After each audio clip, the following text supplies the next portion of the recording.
Hello, hello, hello.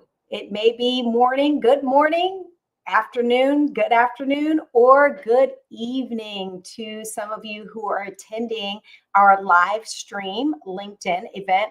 I'm so excited because this is such a dear topic to me. I shouldn't say a dear topic to me because credit checks are not always the most enjoyable thing to do, but it's such an essential thing that has to be done as a school advisor or school counselor in a school. So today we're all about talking about high school transcripts that tell the right story.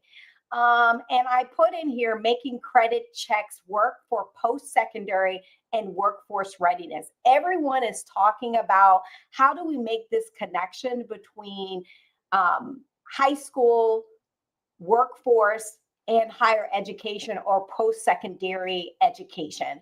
And I believe that the transcript can tell that story for students and be one part of that way in which we can create a holistic review for students for everybody after they graduate from high school.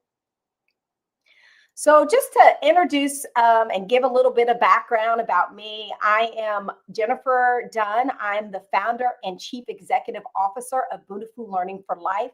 We are an ed tech company. We are focused on advancing post-secondary and workforce readiness through culturally responsive, AI-driven learning solutions.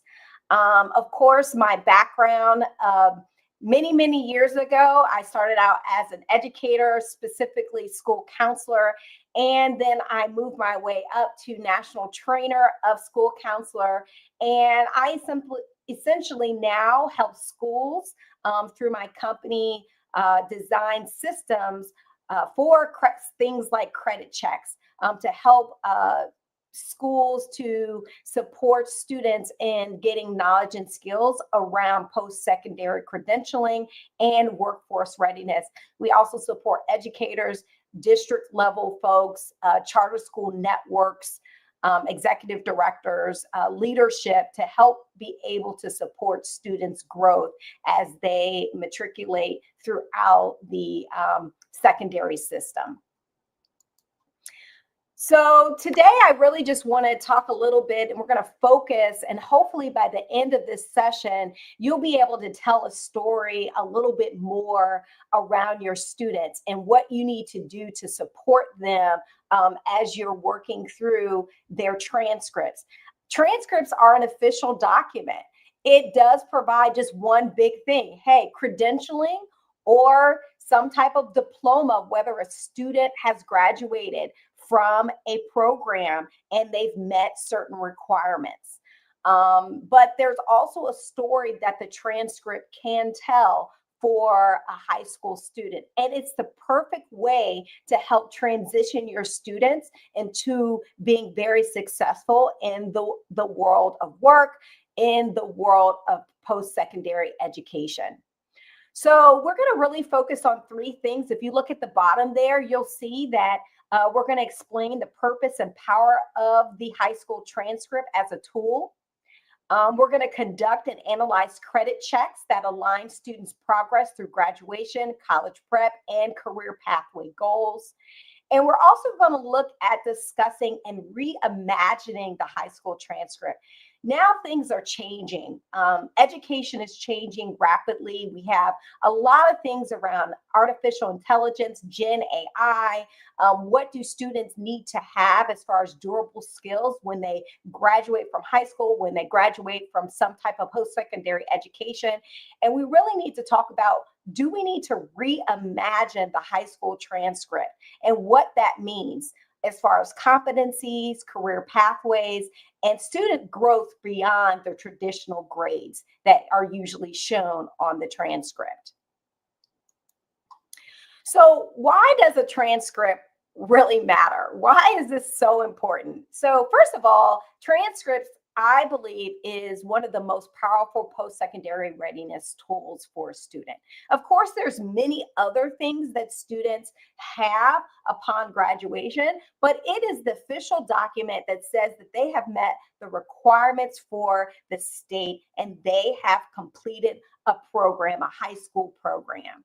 Now, I want you to keep in mind when we talk about post-secondary readiness tool, it refers to any education, training, or credentialing program that happens after a student earns a high school diploma or a GED. Okay, so that's how we're looking at post-secondary readiness tool. It is also very, very important for colleges, whether it's 2-year colleges or 4-year colleges. This transcript really matters to how they're going to place students, what they're going to do to make sure that they are in the right pathway. Also, scholarship committees and employers and workforce credentialing is very important. The transcript is that official document that is sent off and tells that story. And so it's really important as a school official that you understand that it's not just, okay, let's check off that they have these grades and that they have these courses based on these requirements, but what are we looking for students to show their judgment as far as rigor, trends within the transcript, and persistence through over a 4-year period. I put 2 questions here, which I think are so important when you talk about why this really matters. So what does this student know and do, okay, after high school? What does that look like? Many people call it the profile of a graduate. But it's really understanding when someone's looking at a transcript, what does the student know and what can they be able to do? And I want to take it to another level. It's very important. Have they demonstrated readiness for what's next? So after graduation, we don't know what's next. I mean, especially now with industry changing, job market is changing rapidly, technology is changing rapidly. Even though we might say, okay, it's college, okay, it's 2-year college, okay, it's 4-year college, okay, it's right directly credentialing, it's getting some type of badge, it's getting some type of, what have you. There's now various options. How do we make sure that they're ready? And one of the things I think students should have many options. They're going to have to be able to critically think. They're going to be able to have to adapt. And they're going to be able to have maybe 10 to 12 careers or jobs within their lifetime. So it's very important as we look at that transcript, how are we building that foundation that they are ready for what's next? So the power of a transcript. One of the things that a transcript does, it provides a narrative of growth from 9th grade to 12th grade. 4 years, it provides some narrative of growth. What has this student done academically? What has this student done overall in their high school career that is setting them up for what is next? One of the things it shows about rigor, people are like, well, what does rigor really mean?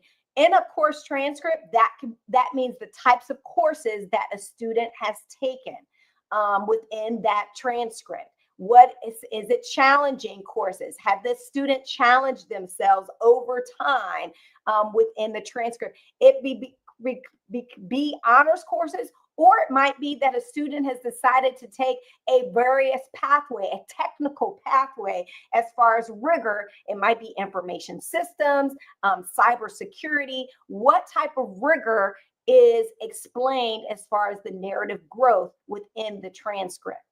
Course relevance. It's important as you think about a student's transcript. And some of this might not be on the transcript. It may be that you're adding in these things from another school or another institution, but it's giving that full record of what that student has done 9th through 12th grade as far as CTE, dual enrollment, or AP or advanced placement or international baccalaureate courses. Trends over time, I talked about that. What are students doing from 9th to 12th grade? Are there similar classes?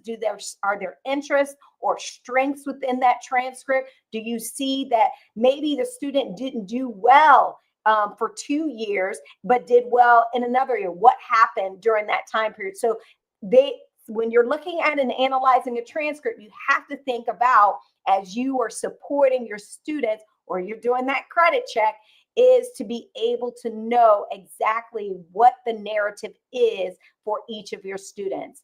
And are they ready for the next steps? So I really wanted to share a sample of the transcript. Now, this transcript has some positives and some negatives on it, but I'm going to go ahead and share my screen and we're going to walk through. Some of you may be new to what a transcript is, so I'm going to start with some foundational pieces, but I'm also going to make sure that those of you who are a little bit more advanced as far as the transcript is going to be clear about, how you really take your transcript and your knowledge to the next level, but also how can we meet those who are just new to looking at and analyzing a transcript. And I've seen schools that have been in existence for a very long time have some things on their transcript that I'm just surprised. And then I've seen schools that are very new and they're just starting from scratch and they're just missing some key things that are on the transcript. So as you can see, I'm going to scroll up and down, but at the top, and hopefully you'll see this, there is an A here. I just want to walk through. It is very important that you have the school's information, the home school's information, where that student's home school is, where they have started, that information at the top. Where they started and they're still currently enrolled. And that information should have the school record, the name, address. There should be a telephone number where you can contact someone from the register if there's a question about the transcript. And also saying that it is the homeschool transcript and when it was actually printed out, the date, so they'll know, hey, is this a current transcript, is something in the past, so they know when this information was printed. If you look at the top here, it is a 9th through 12th grade. It talks about the enrollment date, when that student was enrolled at that particular homeschool, and then also graduation date, which is very important. Also, the student information on the right. Stephen, so this particular student, it's very important to make sure that they have the address. Now I can see they have the same address as the school. This is a sample transcript, it's not a real transcript, but they don't live at the school. But so this particular parent information is also on here, the date of birth, the sex of the student, and what they identify with, and then the home telephone number.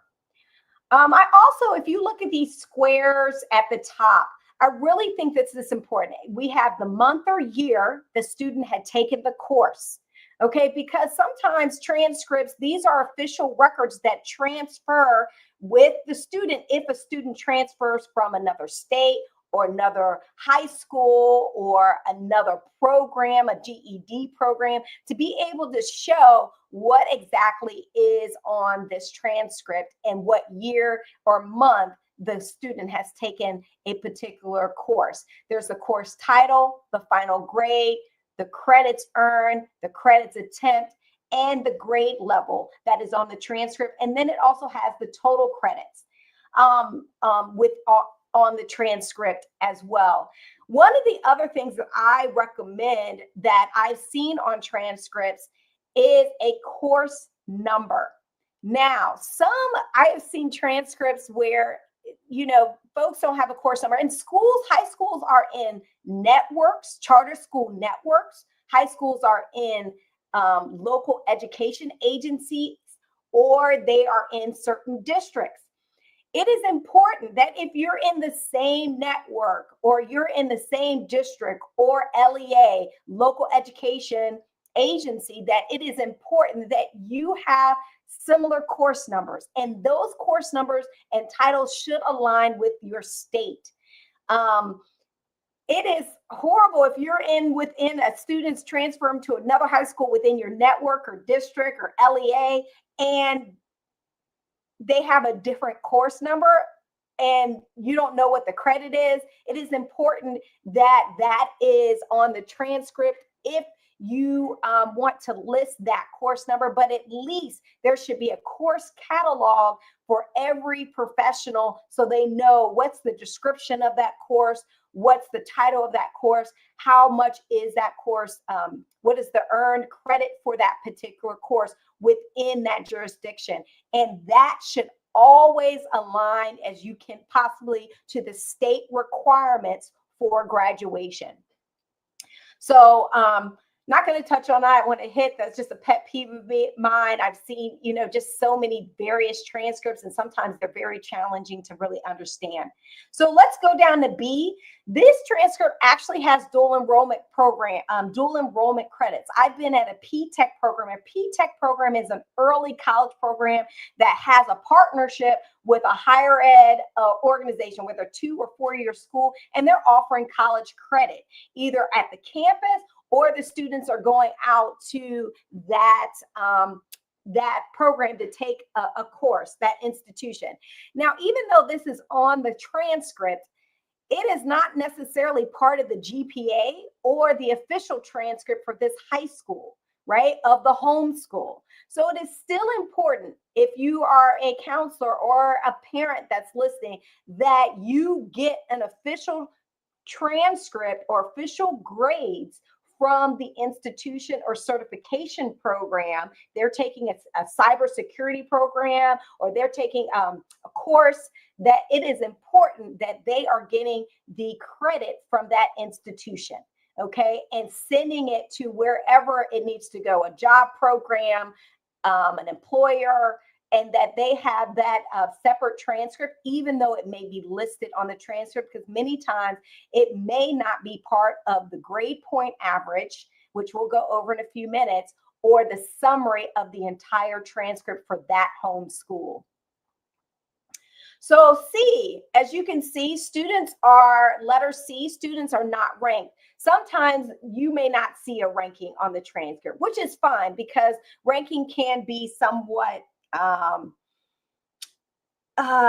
let's see, there's grade inflation, scales. There's always been this debate about ranking can be misleading. You have small schools, big schools, what you just don't know. So some schools rank it where it be, the number one student, sometimes it's the valedictorian and the salutatorian, going back and forth about their grade point average. But I think one of the pieces here is the grade point average based on the ranking, is it weighted based on what types of courses a student is taking? So let's look at D. That brings us to, a summary of the grade. The grade point average here is the cumulative grade point average. That's over the years that the student is currently in school. So if they started in 9th grade, even if they started transferred, those credits should be able to be transferred. That should be shown on the transcript. That should be, the student should be able to have, regardless if they've gone to another program or school, it should be shown on the transcript, on the homeschool transcript, and that should be part of the cumulative GPA, which is 9th through 12th grade. Okay. And so sometimes you get quarter GPAs. My students used to get confused. They're like, well, I have an A average. I was like, well, that didn't include 9th grade. So you need to make sure that you have a cumulative GPA and understand that that is an average of all of your grades. And you have to take in consideration whether that school has a weighted based on courses that you have taken. So E, I'm jumping down to E, because let me tell you, when I was a school counselor, I worked at a brand new school, and I was like, I know transcripts, I know how to do it. And I actually printed out all my seniors' transcripts. We were ready for post-secondary certification programs and 2 and 4 year schools and employers.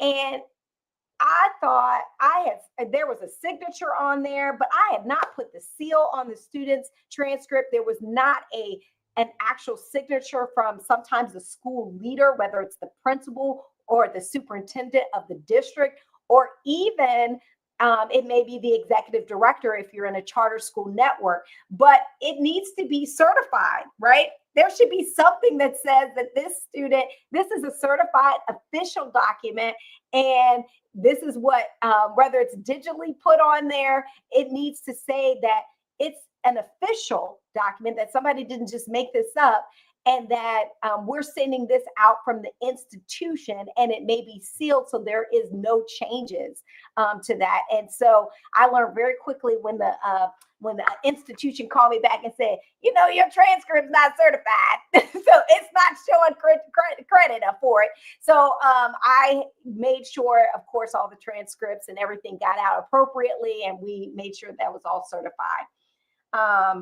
What a beginner mistake, but hey. F.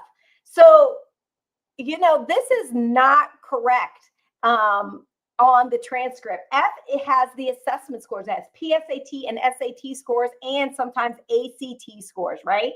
And so, and certification scores that are on here. It is very important that this is sent from whatever the accrediting body is that is giving these assessments, right? It should not be on the transcript. This is something that should not be on the transcript as far as assessment scores. This should be sent out from the accrediting body or the person who has provided those certification scores and whatever. It's just like those dual enrollment. It's very, very important, even though it has it listed here on this particular transcript.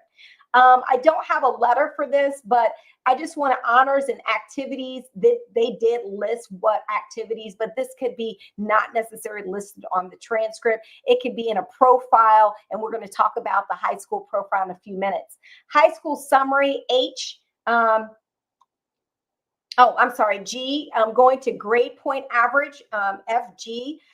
Letter G we're looking at. So it's important. They have letter grades. Some people have number grades. Some people have letters. Some people have whatever, symbols. I don't know. But somebody needs to understand what those symbols mean, what those grades mean as far as on a 4.0, or if you have a weighted scale, maybe more, but what the scale is for those grades and grade point averages. And then H here has even the month and the year of the GPA and what was earned, and as far as credit hours and what was attempted, which I like that summary as well. So you can see trends within the transcript. And it's important that you know the trends, that the parent and guardian knows the trends, and that the student knows the trends of their transcript, because all of this is phenomenal information for everybody. And so that's essentially it. I'm walking through the transcript. Now I'm going to quiz you. So make sure you listen up. I'm going to go back to the PowerPoint and stop sharing. And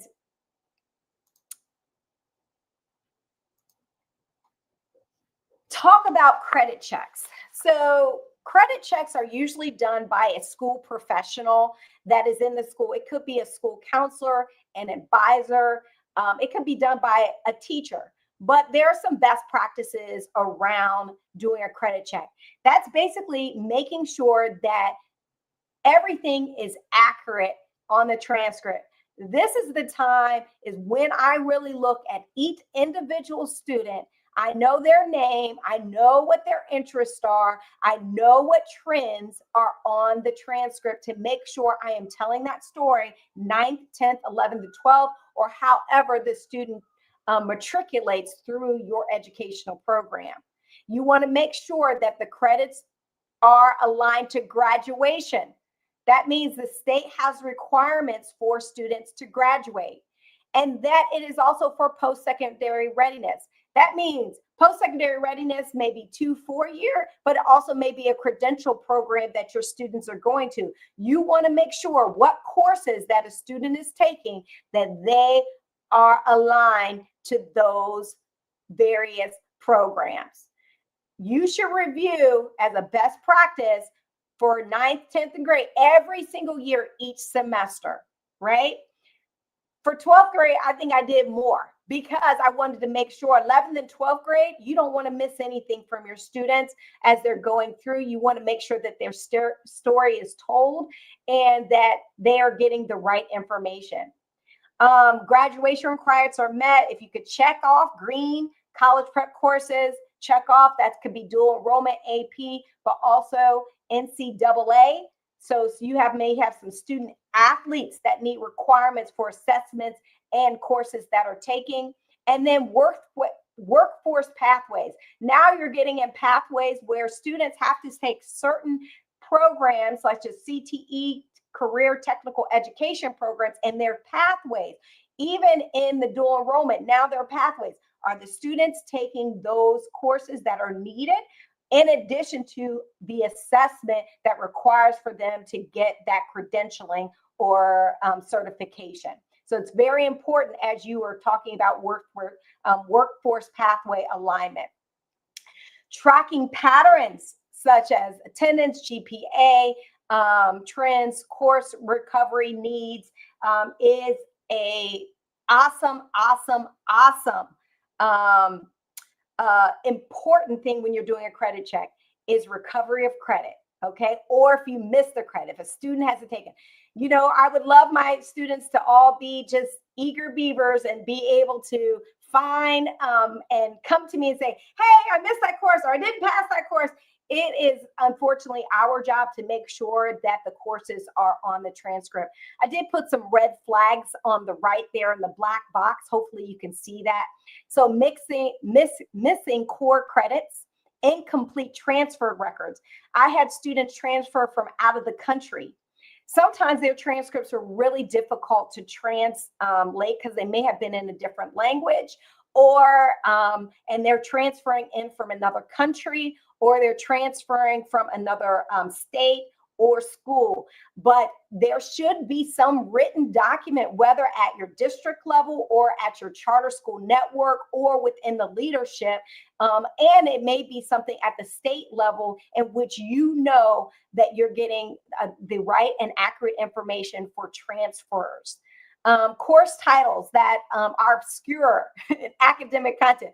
I was at a school that we were innovative. So you can create a title, but it means nothing to anybody else but inside your school or your district or network. It's very important that we try to align as much as we can with the state or the programs that your students are going to so they can really understand. Of course, we're going to talk about the school profile that you can give context to some of these, different innovative ways that we're doing things. GPA is not aligned with rigor. Consistent course coding. So I talked about course code numbers are aligned to your student information system. I've seen misalignments where I'm like, well, was this in your student information and catalog? And your student information system is what is taking in the grades from the report card, from the progress report to this transcript. And so it should be in alignment and it should be in alignment with state reporting. And so as you're conducting effective credit checks, that is very, very important. So I'm going to move quickly through this, but I do want to ask you some questions. Have you been listening up as far as your transcript, true or false? So dual credit courses listed with the University of Texas that was on that transcript in San Antonio automatically count toward the student's GPA and class rank. Is that true or false? For this particular transcript, it is false. It was not added to GPA or class rank. It was listed on there. But I recommend that a parent or as the counselor, you advise the student to send the official document, whether it's an assessment or grades, to wherever program they're trying to get into that they need to send that official document. It should be sent from where they have taken that course for the accreditation or credit. It's acceptable for SAT and PSAT or ACT assessment scores to be listed directly on the student's high school transcript. I would say no. You need to send that directly. It should not be listed because that is information that should sent from the original. Should be a signed document. Those are official scores. So it should be sent and not be listed on the transcript. It is not acceptable. So that is false. If a transcript does not include a class rank, it cannot still demonstrate a student's academic standing or rigor. So do you think if a class rank is not on there, do you think it can still demonstrate class rank? So it is not necessary for you to have that particular class ranking on a transcript. It is not necessary. Class rank sometimes is different, various schools, various districts. So that is false. A transcript summary section should show total credits earned, GPA by year, cumulative GPA, and for transparency. I would say true. You want to make sure that you have not only the summative GPA or the cumulative GPA, but it is good to have by year because if a student transfers or it shows trends in how the student is performing. Now, all districts, the last one, all districts use the same course number and credit system, so course codes are optional. False. That is not true. Sometimes I've seen within a district it changes, and I'm not going to beat a dead horse, but you want to make sure that within your system, at least the course number, the name, and title is the same. So just some things to look out for as employers are looking through transcripts, post-secondary institutions are. Be clear in your course titles. Don't be vague. Indicate rigor, weighted versus unweighted GPAs, and school profile context. So we're going to talk about the school profile next. This is like a document that can come with or go along with the transcript to actually talk about those different things that your high school program may have. It has the mission of the program or institution, the various programs and demographics of your school to give whoever's looking at it, whether it's employers or colleges or post-secondary education institutions are looking at it. So I do want to share, I'm not going to go really big into this, but I do want to share really quickly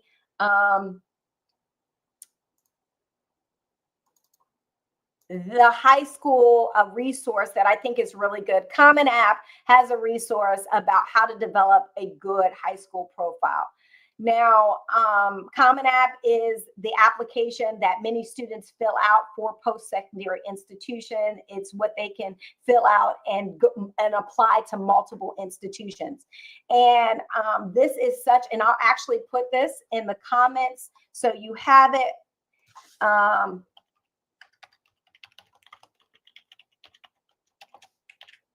There you go. It's coming in the comments so you can see. But this gives you an overview of what is needed. 70% of applications should be submitted in some way with a profile.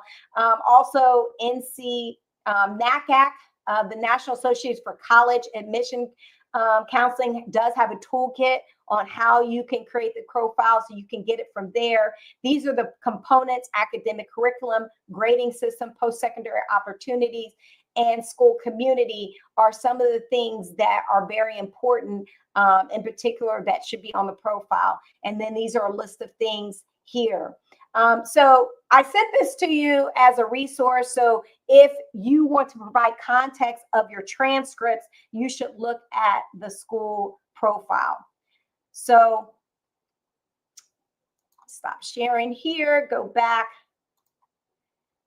And we're going to move quickly. I do have some scenarios. I'm going to just have one scenario because we're running out of time.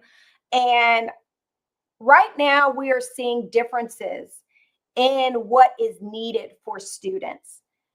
Workforce is a hot topic and it's not going away. It's about now from higher ed institutions, they're getting pushed back. Our students, is it a return on investment for my students to go to a 4-year school, right? Are they going to be able to get a job? Are they going to be able to be independent? Are they going to be able to get a quality job when they get out? The same thing with a high school. Is a student ready for the workforce? So this is just a scenario. We're talking to Marcus, who's a senior completing a CTE pathway in information technology. His transcript shows strong grades in networking, cybersecurity, and dual enrollment math.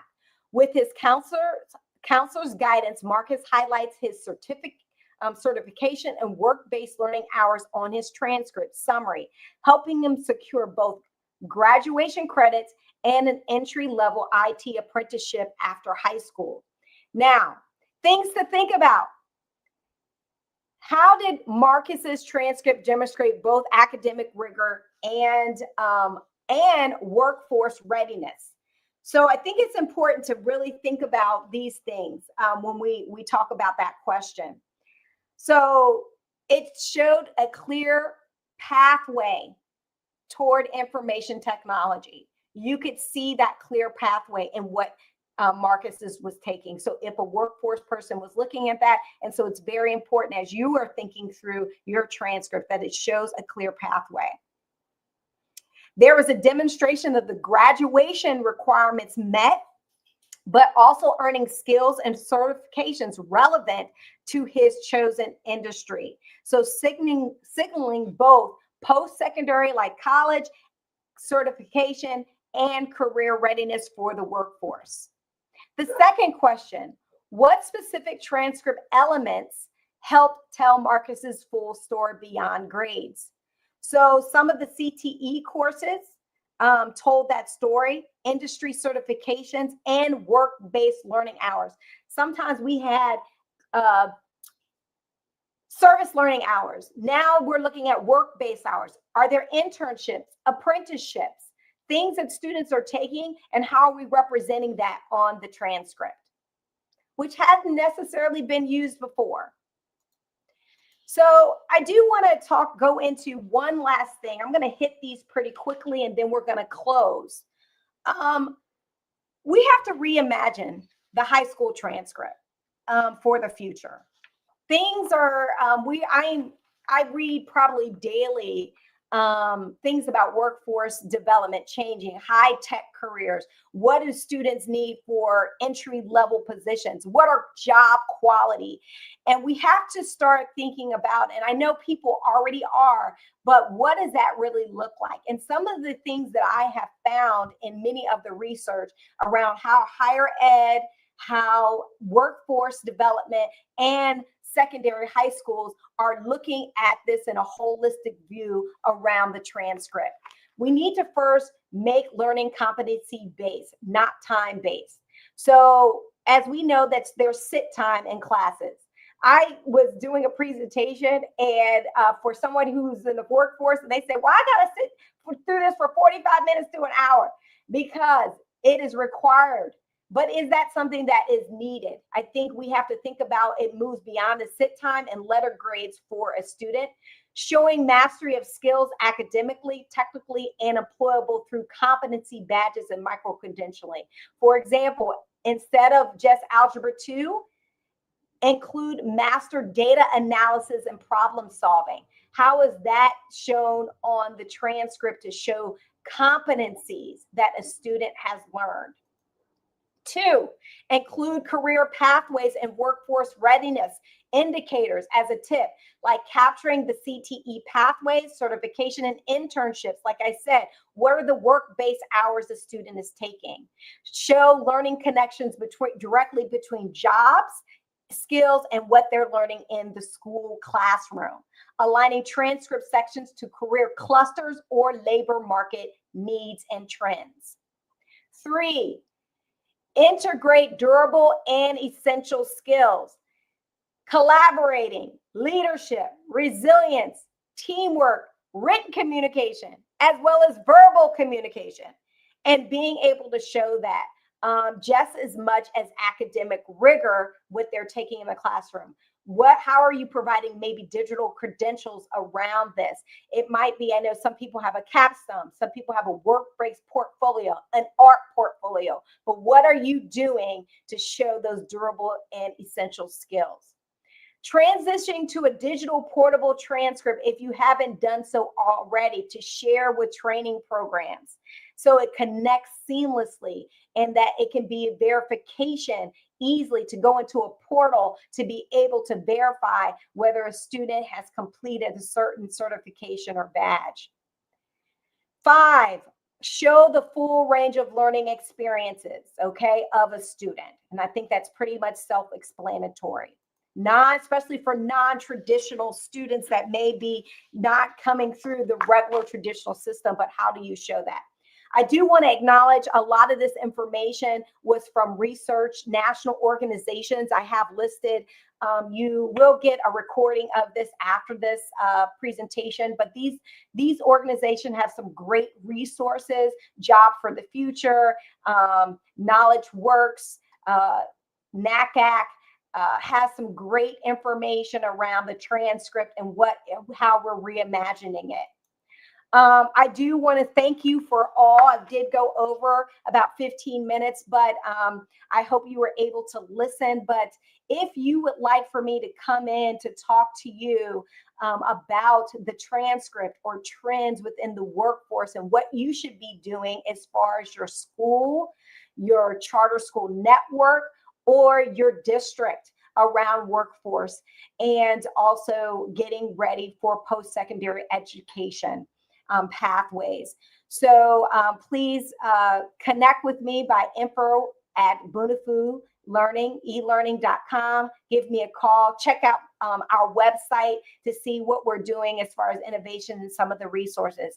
I really appreciate you all taking the time to connect with me on this webinar. You all have a wonderful, beautiful day or evening.